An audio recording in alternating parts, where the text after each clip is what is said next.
Hi everybody, I hope all of you are really good. I'm going to record a short video to explain a topic that I have seen that many of you have problems with, which is the pronunciation of the ed ending in regular verbs. You know that for simple past, present perfect, past perfect, and some other verb tenses, we use regular verbs, which are the ones that we add the ed at the end to create or to form the past or the past participle form of the verb, right?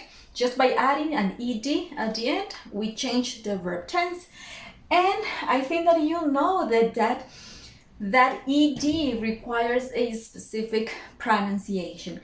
There are 3 different ways in which we can pronounce the ed, and you need to learn the rule so you can think about the rule when you are going to pronounce a verb, and you can identify the correct sound that you need to use. So here we need to pay attention to 2 different things. The first one is the 3 types of the 3 types of pronunciation. We can pronounce the ed as a d, we can pronounce it as a t, and we can also pronounce it as it, right? These are the 3 types of pronunciation, the 3 possible pronunciation of this ed ending. Now, how do we know which is the correct pronunciation for each verb? Well, there's a rule, there's a reason for it. You know that sounds in English and in any other language, but sounds in English are divided into voiceless sounds and voiced sounds. Remember that voiceless sounds are the ones that when you produce the sound, there is no vibration in your vocal cords. For example, one of the best examples is the sound the S. If you say you feel no vibration at all. That's a voiceless sound. But if you pronounce a vowel, for example, you feel a lot of vibration. That also happens with consonants. If you pronounce, for example, the letter V, if you say that sound produces a lot of vibration in your vocal cords, and you can feel it here. You can touch your throat and you will feel nothing, vibration. Okay, so that's the first rule. Based on vibration, we can determine what's the correct pronunciation of the ed ending. How?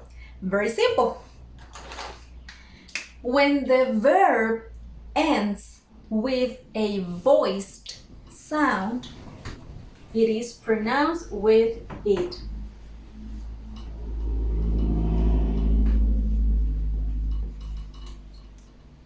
Okay? When the very, very last sound of the verb is voiced, okay, we pronounce ed as d, right? And with T is very simple. The voiceless sounds, when the verb ends with a voiceless sound, it is pronounced as T. Okay, this one is d, this one t. Okay, so that's basically the rule. What do we need to know? Which sounds are voiced, which sounds are voiceless. I'm going to write down some examples for you. Okay, we have here voiced sounds. Sounds like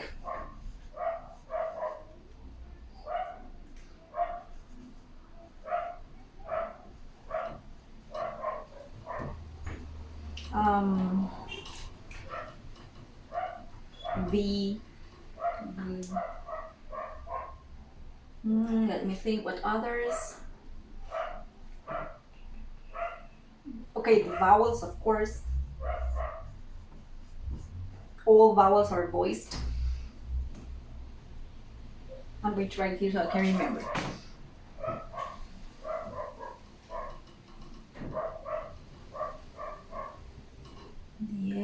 this one, remember that this one is the sh sound, right? Like in wash, okay, wash, or like watch, or okay, here we have L R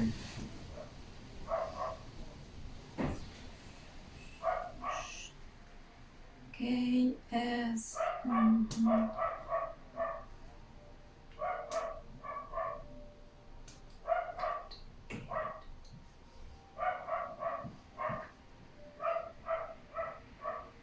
Okay, this one doesn't go here, sorry.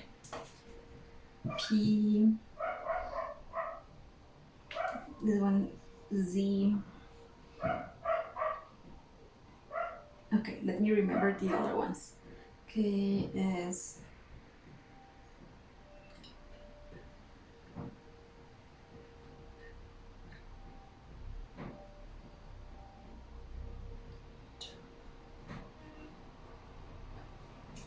okay, I think this one goes here. M, N. Okay, if I remember any other one, I'm going to add it here. Okay, and but because there are others, right? Now with ed, there's only two possible situations in which we can produce this sound, and that is when the last sound of the verb is T or D. Only that. Okay, and remember, it's the last sound based on pronunciation, not based on spelling, based on pronunciation. So let me give you examples.